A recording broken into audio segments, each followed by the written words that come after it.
I talked to my friend and she was crying again. So I just told her, yo, you way too wifey to be acting ordinary.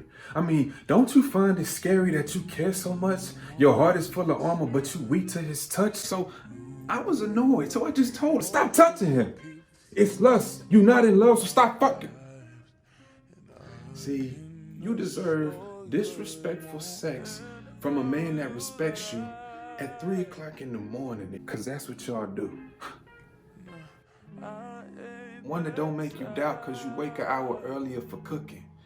Prince Charming at night, but in the daytime got you looking stupid. You deserve one that you love, but see, he loves you more and he ain't ashamed to prove this. Done with the hoes, so you ain't gotta worry about who's secretly asking who this new bitch. And I'm not calling you a bitch, I'm just saying that's what she would have said. You know what? Never mind. When you look in the mirror and the reflection is only looking back at you, what do you see? Matter of fact, do it right now. You cold.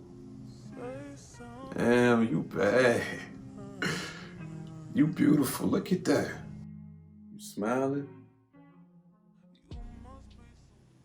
And if he don't make you feel like that, drop his ass.